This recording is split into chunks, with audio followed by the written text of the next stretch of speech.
Hey, what's up, everybody? This is Charles Sabansi. I want to welcome you guys to another episode of the Dreamerspro Show, where we cover everything from sports, hot topics, classic debates, entertainment, and when we give you guys a first perspective on things and how we see them. And this is a bit of a painful show here for me here today. But before we get into it, please make sure you like the video and subscribe to the channel. Now, today we're going to be talking about the New York Knicks. Probably the first time we're talking about them all year on this platform. But today I said we got to talk about them. Now, why am I saying that today's episode is going to be a little bit painful for me? Well, I'll tell you why.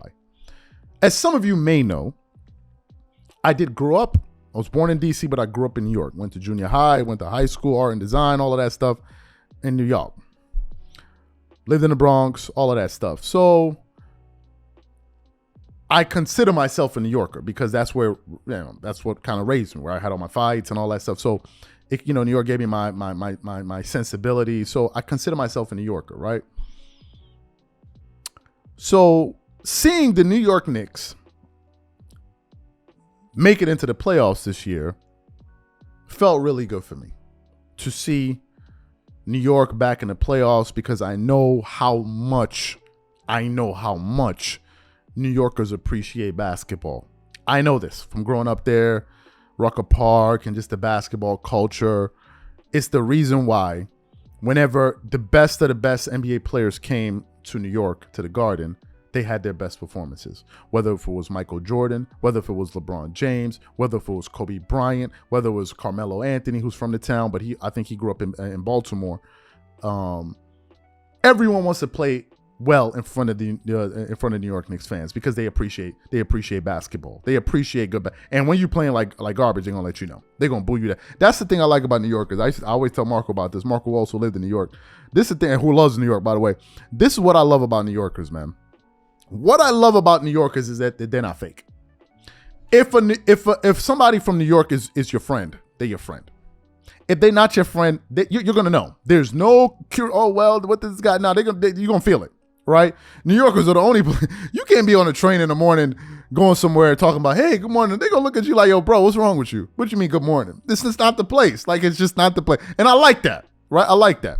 So it felt good to see the Knicks in the playoffs. But if I was being honest with you, I had a feeling that the Knicks were not going to go very far these playoffs. I already knew this. Why? Because number one, they didn't have enough scores on their roster. Yes, they're being coached by Tom Thibodeau, who's a fantastic defensive coach, going all the way back to Chicago, going back all the way back to Boston with Doc Rivers and these guys. We know this.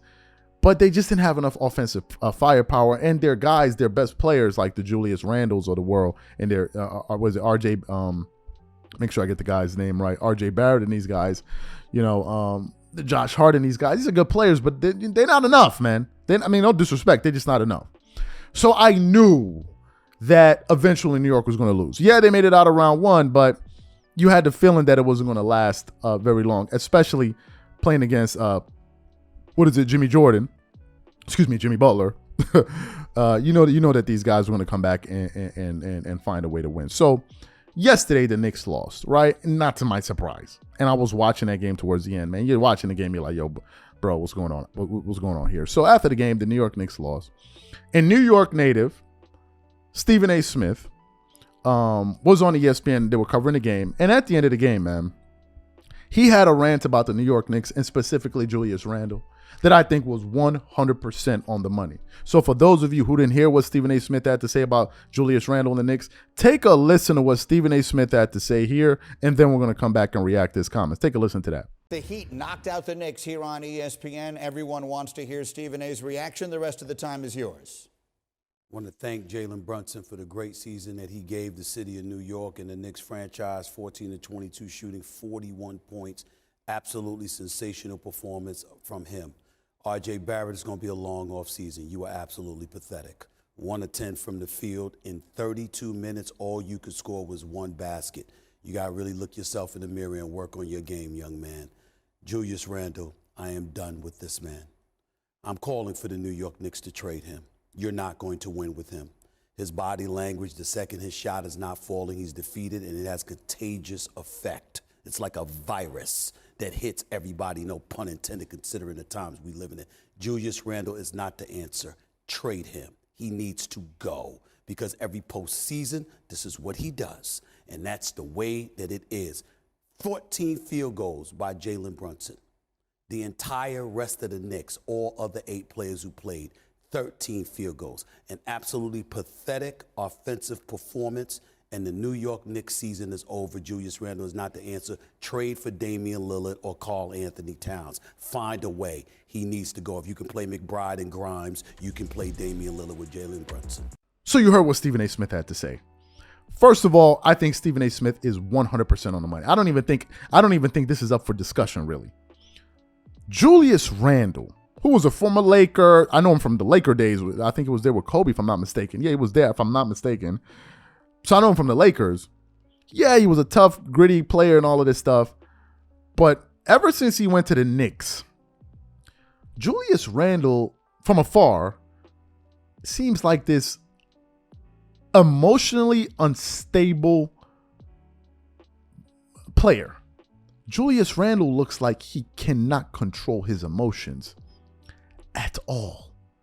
From a play-to-play basis, it's like the sky is falling with this guy. Every single shot he misses, you can see his body. You can watch it. He's always like, oh my God. Blah, blah, blah. He's always ready to fight this guy, fight his teammates. He hit this guy in the face, smacked his teammate by mistake. I'm like, yo, what is up with dude? And a player like that, playing for the New York Knicks, was ultimately never going to work because New York ain't going to go for it. You can't be out there talking about New York Knicks fans need to blah, blah, blah, blah. They don't care, bro. They don't care. They don't care. They don't care. If they don't think you're playing well, they're going to let you know. So I don't think Julius Randle really fits with that city. You need a mentally strong-minded player to play for New York, but also somebody that can ball. You heard him mention Damian Lillard. Ain't nobody going to say no nonsense to Damian Lillard if he goes to the Knicks because New York fans already know what's up with dude. You know he's one of the best players in the world. He's a future Hall of Famer. But Stephen A. Smith's sentiment about them trading him is 100% correct. It just seems like New York, man, they just cannot get the right players. New York needs stars, bro. They need stars, not one star. They need like 2 bona fide stars, superstars. I mean, you're talking about like a Damian Lillard and another person. You see how you have LeBron and you have AD, you have Kawhi, you have PG, you have Nikola Jokic, you have Jamal. You need something like that to really make the Knicks competitive. The number one issue with the Knicks is they cannot score enough points. And the players that they have are just not good enough offensively. No disrespect. Imagine if Brunson was playing with a bona fide scorer. A bona fide dude. Not like some dude that we were wondering, oh, is he good? Is he not really? Do we really know? What do we really? No, that's not going to cut it. The Knicks need more. And I think Stephen A. Smith was 100% on the money about his analysis, especially the part about Julius Randle with his body language. Bro is always, he's always like emotionally distraught when you watch him play. Always. From like literally from a play-to-play basis. And to me, I think Stephen A. Smith is on the money. So what I want to know from you guys is simply, what do you think about Stephen A. Smith's analysis? What do you think about mine? Whatever you guys think, leave your thoughts in the comment section. We catch you on the next show. Peace.